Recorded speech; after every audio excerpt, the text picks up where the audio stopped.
ঠাকুর মা স্বামীজির শ্রীচরণে ভক্তিপূর্ণ প্রণাম জানিয়ে আজকের নিবেদন যুগপ্রবর্তক বিবেকানন্দ স্বামী অপূর্বানন্দ।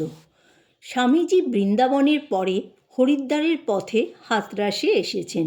স্টেশন প্ল্যাটফর্মের এক কোণে বসে আছেন চুপচাপ, ক্ষুধা তৃষ্ণার শরীর অবসন্ন। এমন সময়ে অ্যাসিস্ট্যান্ট স্টেশন মাস্টার শরৎচন্দ্র গুপ্তের নজর পড়ল স্বামীজির উপর। থমকে দাঁড়ালেন, যেন দীপ্তবাবু এ সৌম্য কে? দেখেই তার মনে হলো, বা এমন সাধু তো কখনো দেখিনি। কৌতূহলী হয়ে জিজ্ঞাসা করলেন, আপনার খাওয়া হয়েছে? খাওয়া হয়নি জানতে পেরে বিশেষ আন্তরিকতার সঙ্গে তাকে নিয়ে গেলেন নিজ বাসস্থানে। ক্রমে পরিচয় ঘনিষ্ঠতায় পরিণত হলো। স্বামীজির সঙ্গে যত মিশতে লাগলেন ততই তিনি মুগ্ধ হলেন। স্বামীজির কপালে ভগবান স্বহস্তে রাজতিলক এঁকে দিয়েছিলেন। কোথাও আত্মগোপন করে থাকার জো ছিল না। তার সুঠাম মূর্তি বহু লোকের দৃষ্টি ও শ্রদ্ধা আকর্ষণ করত। পরিব্রাজক জীবনে স্বামীজি সাধারণত কোনো স্থানে 3 দিনের বেশি অবস্থান করতেন না, কিন্তু হাতরাসে তার মুখে বিবিধ ধর্মপ্রসঙ্গ ও মধুর সঙ্গীত শ্রবণ করে স্থানীয় পদস্থ ব্যক্তিগণও এত আকৃষ্ট হয়েছিলেন যে তারা কিছুতেই স্বামীজিকে ছাড়তে চাইলেন না। সকলের বিশেষ অনুরোধে স্বামীজিকে কিছুদিন তথায় থাকতে হলো। দিনের পর দিন অধিকতর লোক আসতে লাগলো তার মুখে ধর্মপ্রসঙ্গ শুনবার জন্য। ওই যুবক সন্ন্যাসী সমগ্র হাতরাসকে ধর্মভাবে মাতিয়ে তুললেন। শরৎবাবু একদিন শিষ্যের ন্যায় বিনীত হয়ে কিছু তত্ত্ব উপদেশের জন্য স্বামীজিকে ধরে বসলেন। স্বামীজি তার জবাব দিলেন, শুধু একটি গান গেয়ে, বিদ্যা যদি লোভিতে চাও চাঁদ মুখে ছাই মাখো, নইলে এই বেলা পথ দেখো। গানটির ব্যঞ্জনা শরৎবাবুর অন্তর স্পর্শ করল। তিনি বুঝলেন স্বামীজির ইঙ্গিত, ত্যাগ ছাড়া অমৃতত্ব লাভ হয় না। তিনি করজোড়ে বললেন, আপনার আদেশ পালনে প্রাণ পর্যন্ত বিসর্জন দিতে প্রস্তুত আছি।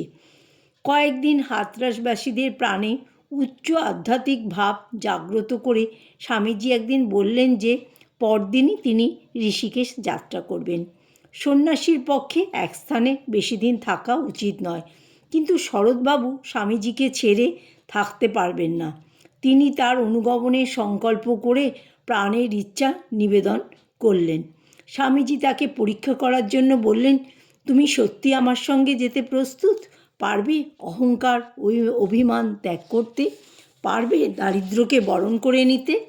শরৎবাবু অবনত মস্তকে সম্মতি জানাতেই তিনি বললেন, এই নাও আমার ভিক্ষা পাত্রটি, দাঁড়ে দাঁড়ে ভিক্ষা সংগ্রহ করে নিয়ে এসো। স্টেশন মাস্টার শরৎবাবু একটুও দ্বিধা না করে হাত বাড়িয়ে নিলেন ভিক্ষাপাত্রটি। স্টেশনের কুলিদের কাছে ও দাঁড়ে দাঁড়ে ভিক্ষা করতে লাগলেন। স্বামীজি খুব খুশি হয়ে তাকে সঙ্গে যাবার অনুমতি দিলেন। তপভূমি ঋষিকেশে এসে স্বামীজি বিশেষ আনন্দিত হলেন। সাধারণ সাধুদের মতোই তিনি সশিষ্য ভিক্ষান্ন গ্রহণ করে সাধন ভজনে কালা অতিপাত করতেন। তখনকার দিনে ঋষিকেশ নিবিড় বনানী পরিবৃত সাধন ভজনের অনুকূল স্থান ছিল। হিমালয়ের গভীরে কেদার বদ্রী দর্শনে যাবার তার ইচ্ছা হলো। ঋষিকেশের জলবায়ু তখন স্বাস্থ্যকর ছিল না, ম্যালেরিয়ার প্রকোপ ছিল খুব। একবেলা করে কোনো প্রকারে ভিক্ষান্ন খেয়ে দুজনেরই শরীর বিশেষ ক্ষীণ ও দুর্বল হয়েছিল। এমন সময় শিষ্য কঠিন অসুখে আক্রান্ত হলো। স্বামীজি তো কর্পোদ্যহীন সন্ন্যাসী, শিষ্যের প্রাণ রক্ষার জন্য বিশেষ বিব্রত হয়ে পড়লেন। সেবা শুশ্রূষা দ্বারা শিষ্যকে রোগমুক্ত করাই হলো তার একমাত্র চিন্তার বিষয়। ওই সময়ের অবস্থা বর্ণনা করে শরৎবাবু বলেছিলেন, আমি তো অসুস্থ হয়ে পড়লুম। তিনি আমার জুতা সমেত সমস্ত জিনিসপত্র বয়ে নিয়ে এলেন নিরাপদ স্থানে। তার সঙ্গে থাকলেই মৃত্যুভয়ও তুচ্ছ জ্ঞান হতো। তার প্রেম ভালোবাসার কথা আর কি বলবো, তিনি ছিলেন প্রেমের অবতার। স্বামীজির ভালোবাসায় তিনি চিরতরে তার গোলাম হয়ে গিয়েছিলেন। শরৎবাবুর গুরুভক্তি এত গভীর ছিল যে গর্ব করে তিনি বলতেন, আমি স্বামীজির কুকুর, প্রভুভক্তির প্রতীক কুকুর। শিষ্যের অসুস্থতার দরুন কেদার বদ্রী দর্শনের সংকল্প ত্যাগ করে কিছুদিন পরে স্বামীজি ফিরে এলেন হাতরাসে। স্বামীজিকে পুনরায় পেয়ে হাতরাসবাসীদের আনন্দ ধরে না। কয়েকদিন পরেই স্বামীজি ম্যালেরিয়ায় শয্যাগত হলেন।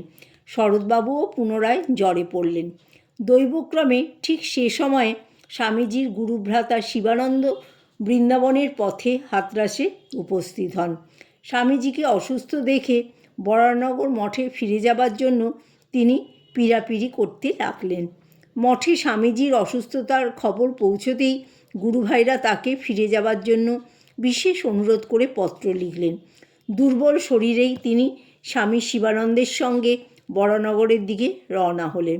গভীর বেদনাভরা প্রাণে শরৎবাবু বিদায় দিলেন স্বামীজিকে, কিন্তু তিনি তার অভাব সহ্য করতে পারলেন না।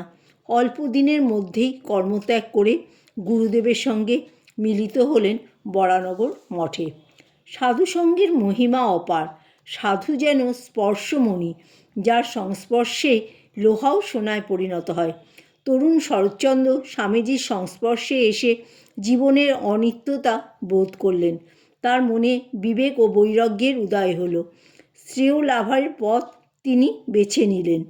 স্বামীজি হলেন তার জীবন্তরীর কর্ণধার। সর্বোপরি তিনি স্বামীজির মধ্যে এমন এক অপার্থিব প্রেমের সন্ধান পেয়েছিলেন, যার আকর্ষণ তার সব সংসার বন্ধন ছিন্ন করে দিল। জয় ঠাকুর, জয় মা, জয় স্বামীজি।